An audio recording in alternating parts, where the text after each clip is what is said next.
C'est sous le Second Empire que les francs-maçons s'emparent de questions politiques et préparent l'avènement de la Troisième République. Les loges accueillent de nombreux républicains qui luttent contre le régime en place, autoritaire, conservateur et soutenu par l'Église catholique.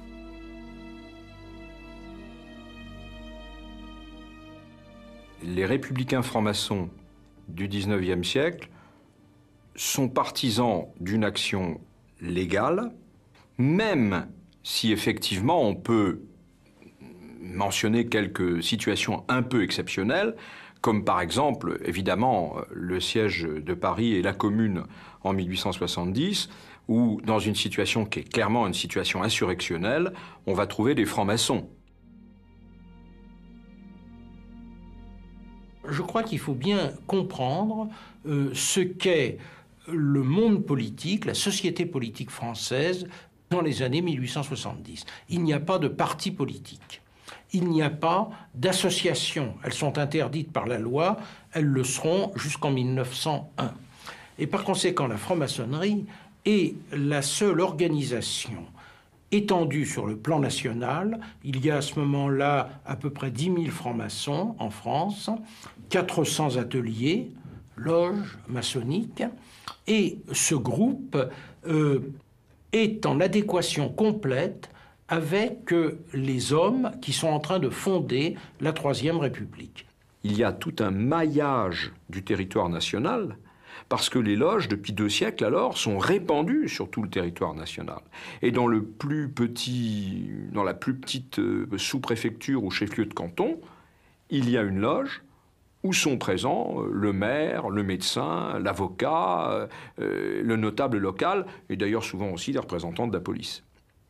Ce sont ces gens-là qui vont en quelque sorte imprégner le territoire de leurs idéaux républicains. Et ils vont participer à l'action politique d'une manière légale. Ça veut dire, clairement, il faut qu'on parvienne à gagner les élections. Les loges, à cette époque, préparent les candidatures, suscitent les candidatures, essaient de trouver dans leur rang, bien entendu, un candidat. Si le candidat n'est pas franc-maçon, ce qui peut arriver, mais qui paraît le mieux placé dans le camp républicain, on le soutient.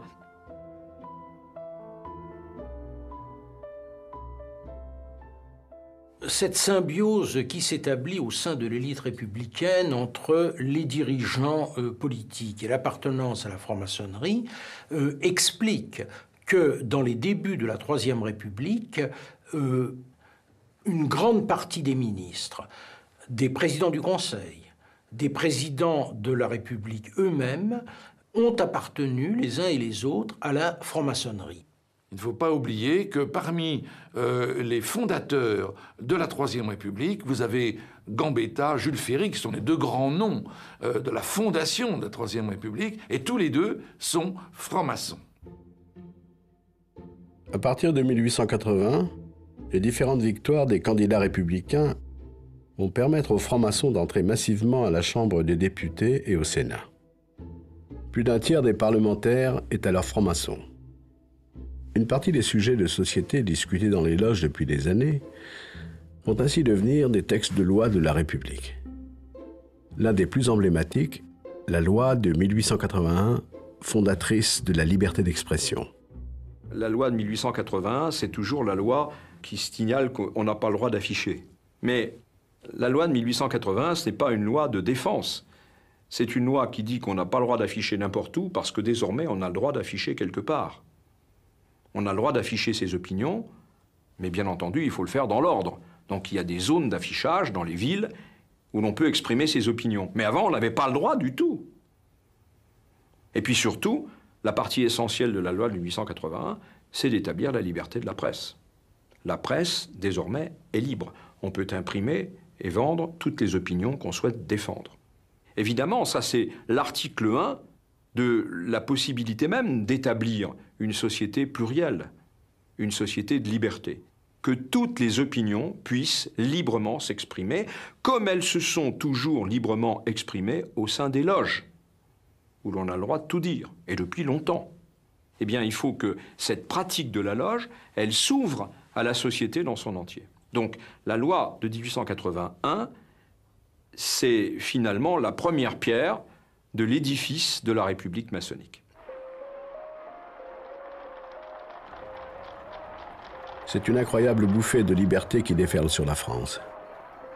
En 1885, on dénombre la publication à Paris de 1540 titres de journaux.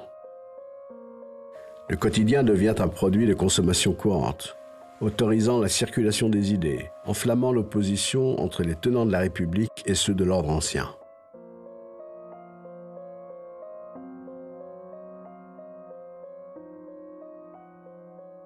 L'explosion d'hostilité à la République que manifeste l'Église catholique va probablement être un des éléments, sans doute pas le seul, mais un des éléments qui vont conduire la franc-maçonnerie à passer de ce socialisme spiritualiste qui était certainement anticlérical mais qui n'était pas anti-religieux, à quelque chose de tout à fait différent, où va apparaître l'idée de la morale laïque. Et c'est à partir de ce moment-là qu'on dit la République sera sociale et laïque. Parce qu'on a finalement acquis la conviction dans les milieux républicains, et singulièrement dans les milieux républicains et maçonniques, qu'on ne pourra jamais plus espérer concilier la République et l'Église catholique.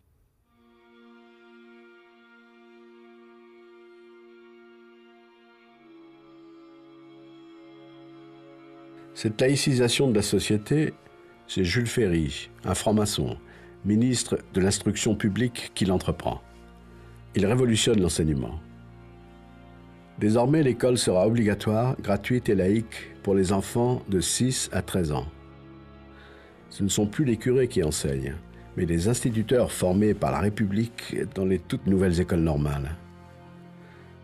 Autre bouleversement profond de la société, les filles ont droit à l'instruction publique. C'est la création des écoles pour jeunes filles.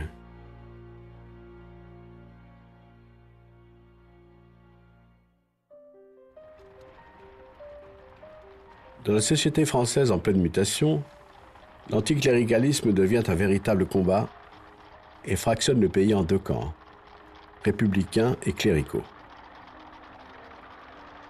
La bataille laïque se poursuit. Les francs-maçons font voter une loi autorisant le citoyen à choisir ses funérailles, civiles ou religieuses. Mais la loi qui va provoquer le plus d'hostilité des milieux conservateurs est celle que défend Alfred Naquet, un franc-maçon. En 1886, on a enfin le droit de divorcer. Dans le mois qui suit le vote de la loi, les tribunaux enregistrent plus de 6000 demandes de divorce.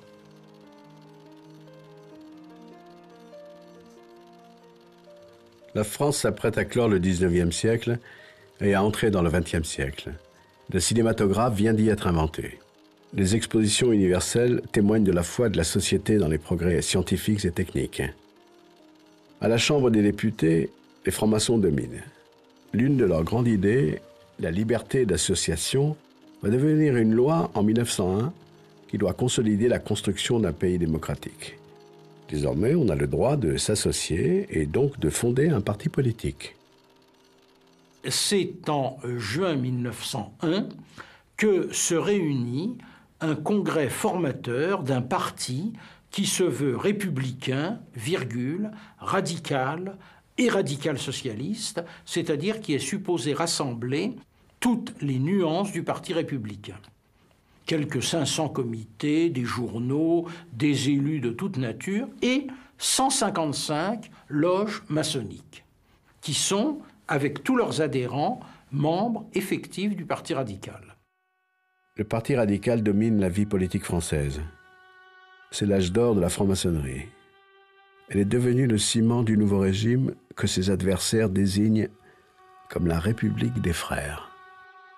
Est-ce que cette franc-maçonnerie est en quelque sorte un gouvernement occulte, comme l'affirment par exemple les catholiques, qui en sous-main dirigent la République et dont les hommes au pouvoir ne seraient en quelque sorte que les marionnettes?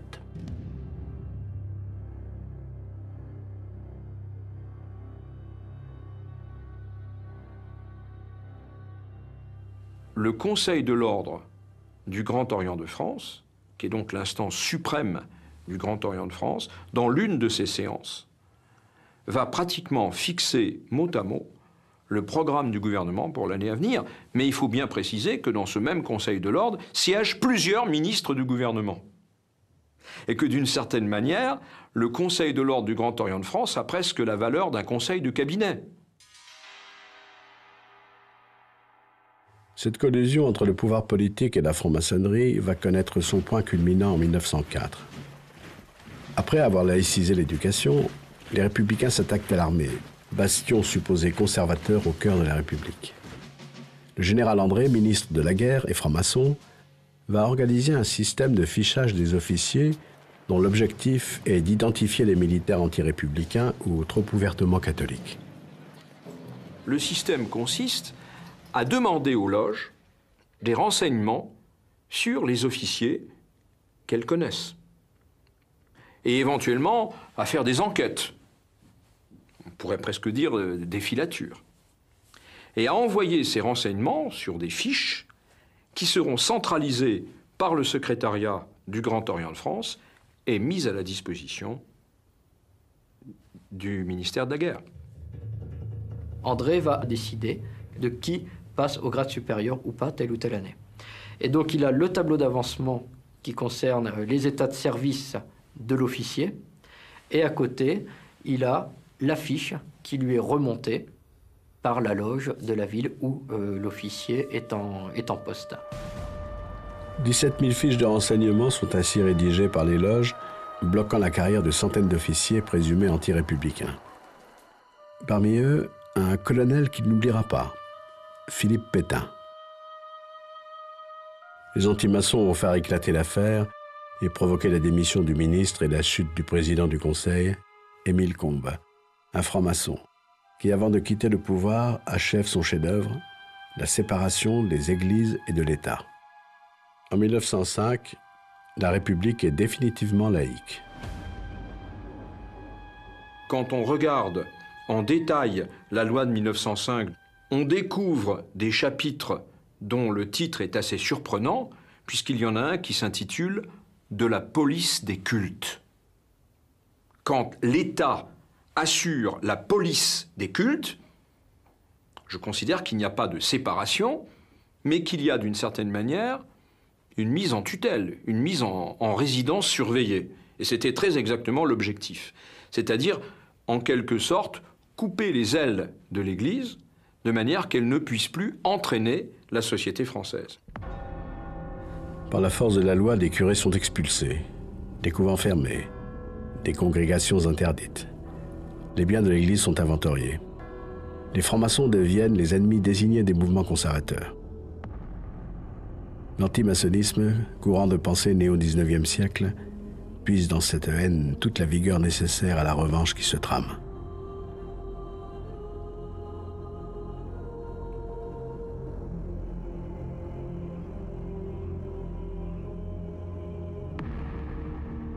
Les francs-maçons sont l'objet d'une triple accusation.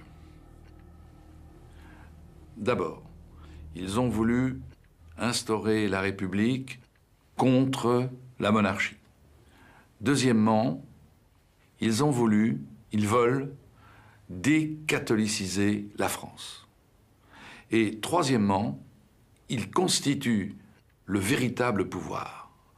Car derrière l'apparence d'un pouvoir parlementaire, ministériel, il y a les loges.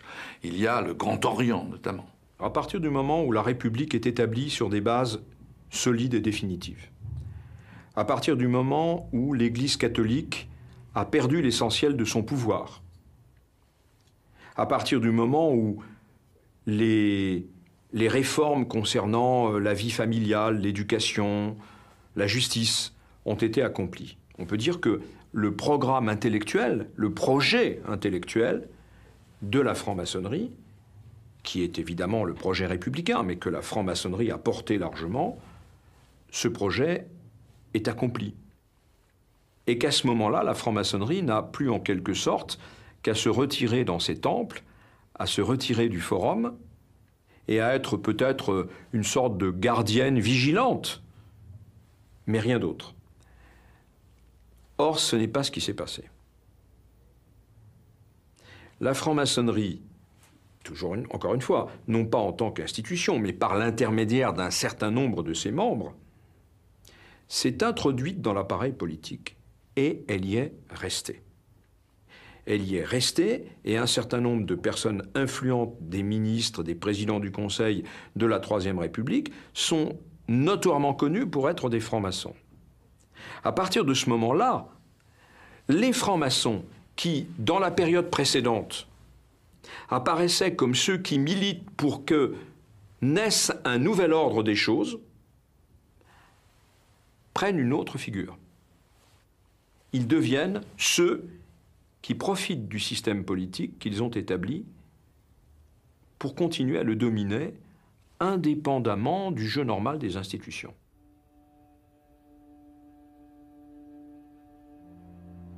Après la Première Guerre mondiale, l'antimaçonnisme et l'antisémitisme ont se conjugué et créé un concept redoutable, facile à comprendre pour l'opinion publique, le complot judéo-maçonnique.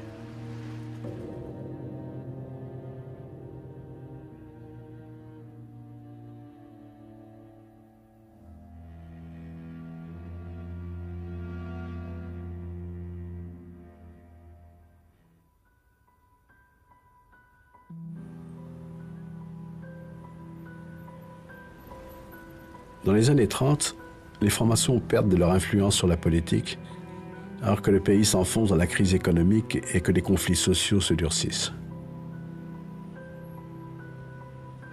En 1936, le Grand Orient et son bras politique, le Parti radical, soutiennent la coalition de gauche menée par Léon Blum. La victoire du Front populaire voit le retour éphémère de quelques francs-maçons dans des ministères régaliens, comme l'Intérieur ou l'Éducation nationale.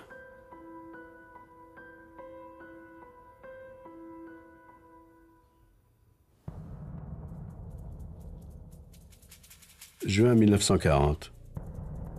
La France a perdu la guerre. Les Allemands occupent Paris. La Troisième République, si chère aux francs-maçons, n'a plus que quelques jours à vivre.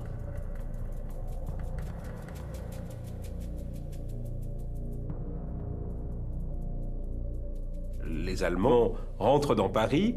L'une des premières choses qu'ils font, c'est d'occuper le ministère de l'Intérieur, la présidence du Conseil, le ministère de la Défense, qui étaient des lieux stratégiques. Eh bien, le même jour, ils occupent le Grand Orient de France. Parce que dans l'imaginaire des nazis, la franc-maçonnerie, c'était l'âme de la République démocratique.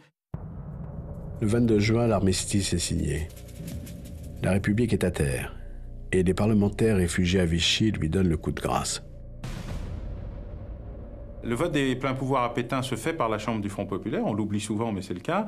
Évidemment, elle se fait avec des parlementaires francs-maçons qui croient à la solution Pétain par rapport au désastre. La consolation, c'est que parmi les 80 qui ne les ont pas votés, la très grande majorité est aussi franc-maçonne, donc ça soulage. La 4e République, contrairement à la 3e, est ouverte aux catholiques. Pourquoi?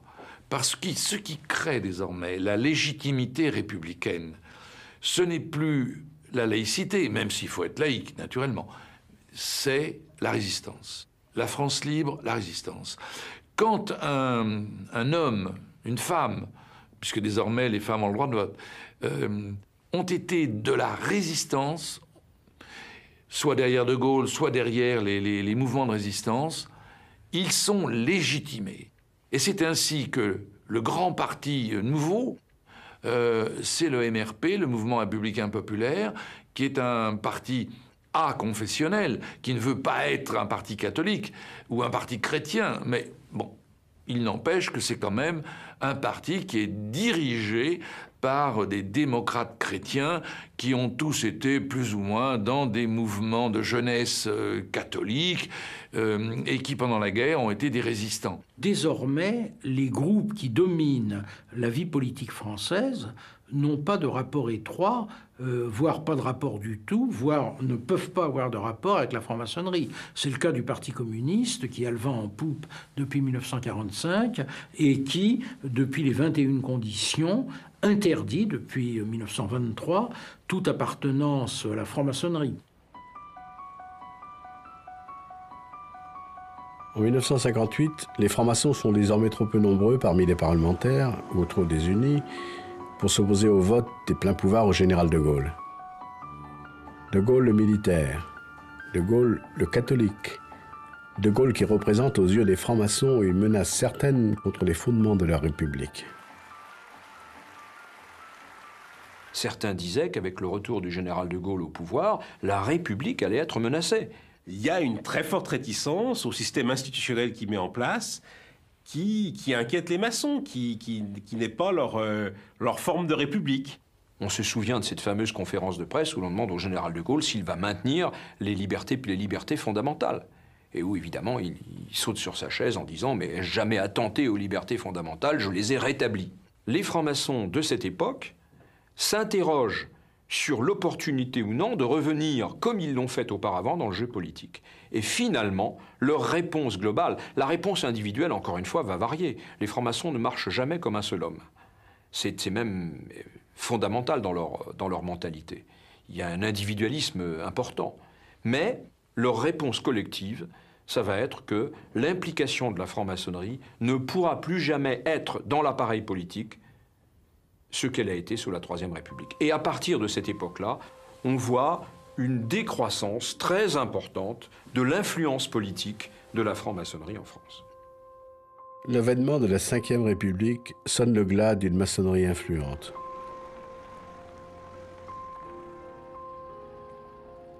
Dans les différents gouvernements du général de Gaulle, peu de francs-maçons, à l'exception de Philippe de Chartres, ministre de l'Équipement et du Logement. Le général savait que j'étais maçon, il savait que je ne serais pas l'œil de Moscou du Grand Orient de France à l'intérieur de son gouvernement et que mes capacités ne seraient pas toutes concentrées vers une volonté de changer le gouvernement en fonction des oukases du Grand Orient. Dans les années 60 et 70, la franc-maçonnerie a probablement trouvé un nouveau moyen de s'insérer dans le jeu politique, en se réservant quelques dossiers.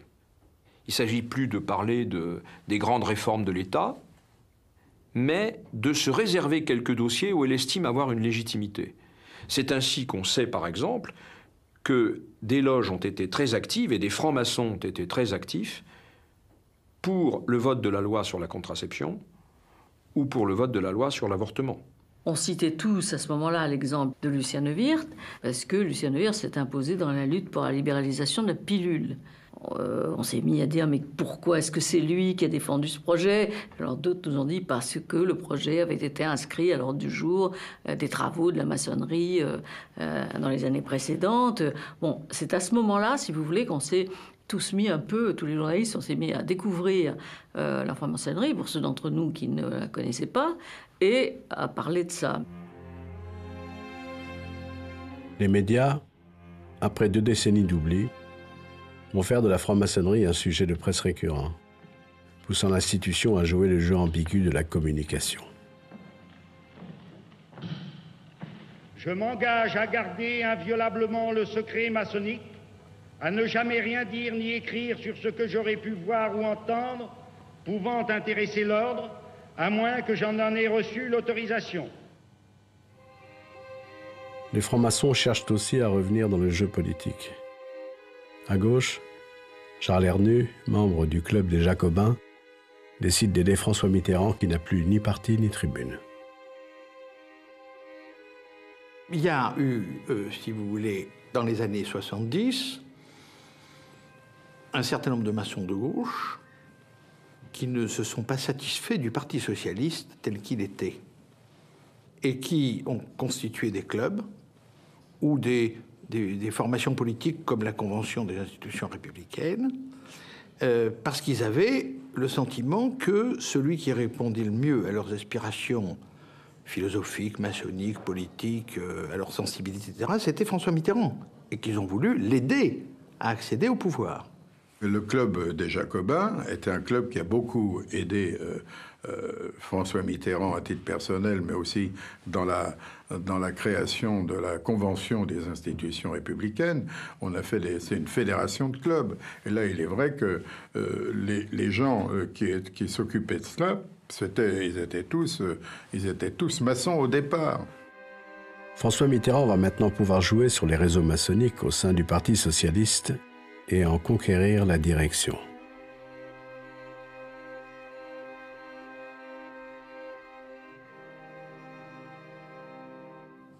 François Mitterrand, par les positions qui avaient été les siennes, par les combats qui avaient été les siens, etc., présentait toutes les garanties de républicanisme et de laïcité qu'il fallait.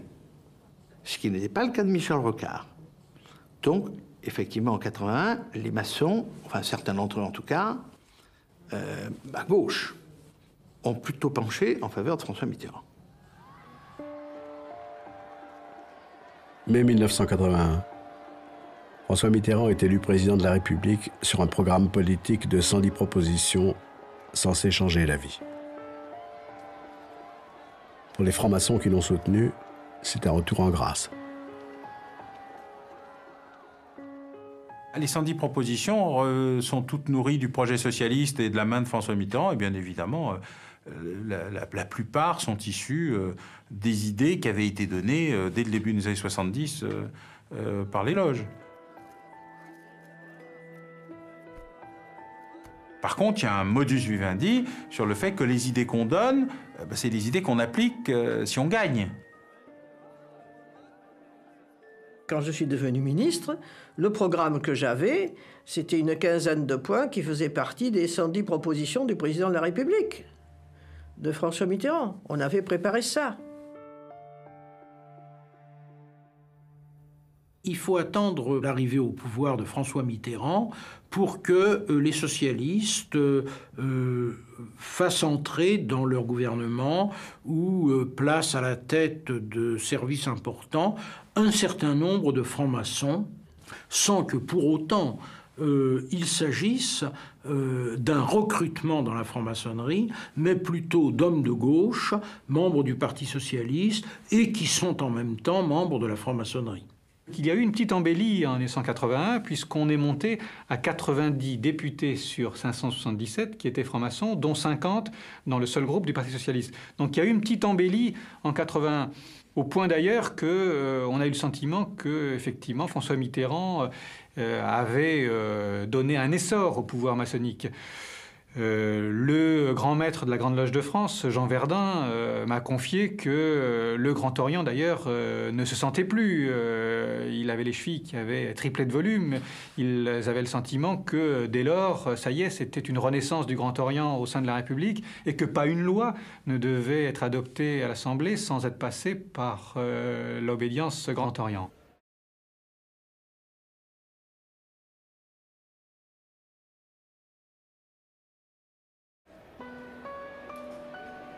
L'école laïque, le grand combat de la franc-maçonnerie. En 1983, Alain Savary, ministre de l'Éducation nationale, défend un texte de loi visant à supprimer l'aide financière de l'État aux écoles privées. Alors je crois qu'il est indéniable que le texte sur le grand service public unifié d'éducation nationale était un remerciement, un cadeau, un retour d'ascenseur à la franc-maçonnerie.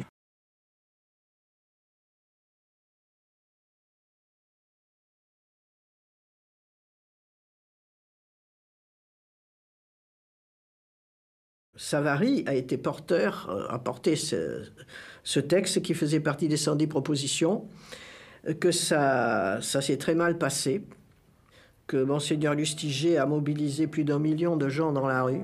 Voyant la situation, le président Mitterrand, je me souviens très bien, nous a dit quand il y a 1 million de gens dans la rue qui ne veulent pas d'un texte, on retire le texte.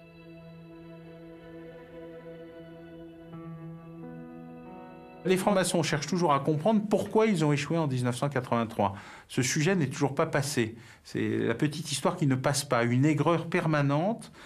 Pourquoi, alors que sur le terrain politique, les idées maçonniques portées par la gauche avaient obtenu la majorité à l'Assemblée, l'élection de François Mitterrand, l'abolition de la peine de mort, la libéralisation des ondes, de la radio-télévision, tout le programme y était passé.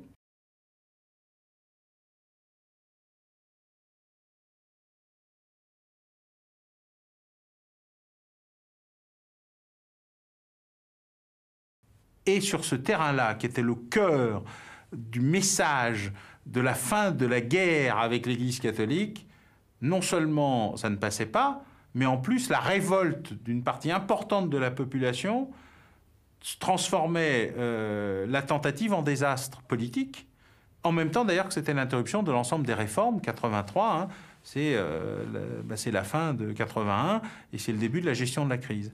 Et je crois que là, la maçonnerie est soudain entrée dans une phase qui l'a amenée à sa grande crise de 1995, c'est-à-dire à quoi on sert. Dans les années 2000, la franc-maçonnerie cherche une nouvelle place dans le débat public. Elle sera désormais à découvert et le pouvoir politique s'autorise à la consulter.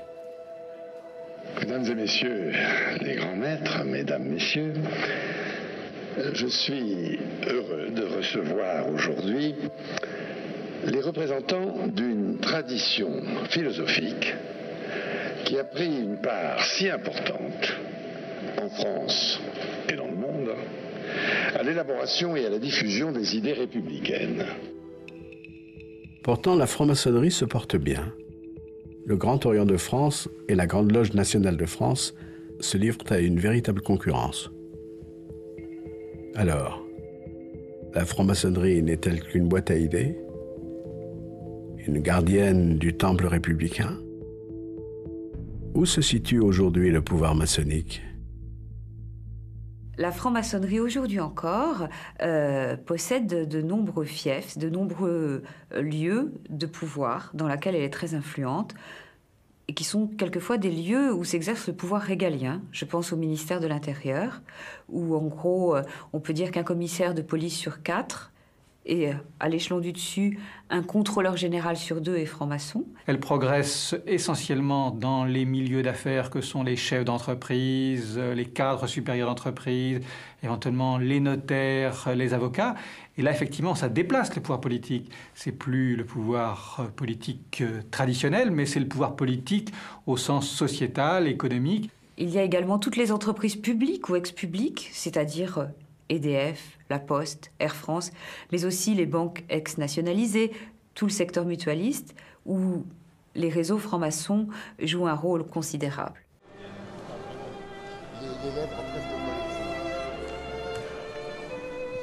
D'abord, merci pour ces interpellations, pour ces questionnements qui m'ont conduit à préciser, autant que je l'ai pu, la conception que j'ai de la fonction à laquelle je prétends et des défis que nous aurons à relever. Je ne gagnerai que s'il y a un mouvement collectif. D'ailleurs, les grandes victoires de la gauche, si je m'arrête à 1981, 1990, même 1997, c'était un autre contexte, les grandes victoires ont toujours été précédées de mouvements. Il faut qu'il y ait du mouvement. Le président de la République, ce n'est pas un homme ou une femme qui sépare, qui stigmatise, qui divise. Ça doit être celui ou celle dans lequel le pays se reconnaît, même s'il n'a pas voté pour lui. Autre chose, enfin, pour terminer, qui nous, ici, nous tient à cœur, c'est le sentiment que vous avez évoqué avec d'autres mots d'une dette sociale. Nous avons, au Grand Orient de France, et en général dans la franc-maçonnerie, le sentiment que nous avons une dette sociale dans la mesure où nous disposons d'un savoir, qui est un savoir acquis dans nos loges, et donc d'un pouvoir, parce qu'on en revient finalement à votre conclusion. La conclusion, c'est celle du pouvoir. Et nous avons un certain pouvoir, et que nous avons aussi le sentiment qu'il est moral de le dire à un moment. Il est moral de l'exercer. Et nous reconnaissons les hommes qui s'engagent en voulant réhabiliter aussi le politique. Voilà un certain nombre d'éléments qui font que ce débat aura été enrichissant pour nous. Alors, nous ne vous avions pas donné toutes les clés, évidemment. Nous voulions vous voir, vous savez, dans une formule simple. C'est au pied du mur qu'on voit le maçon.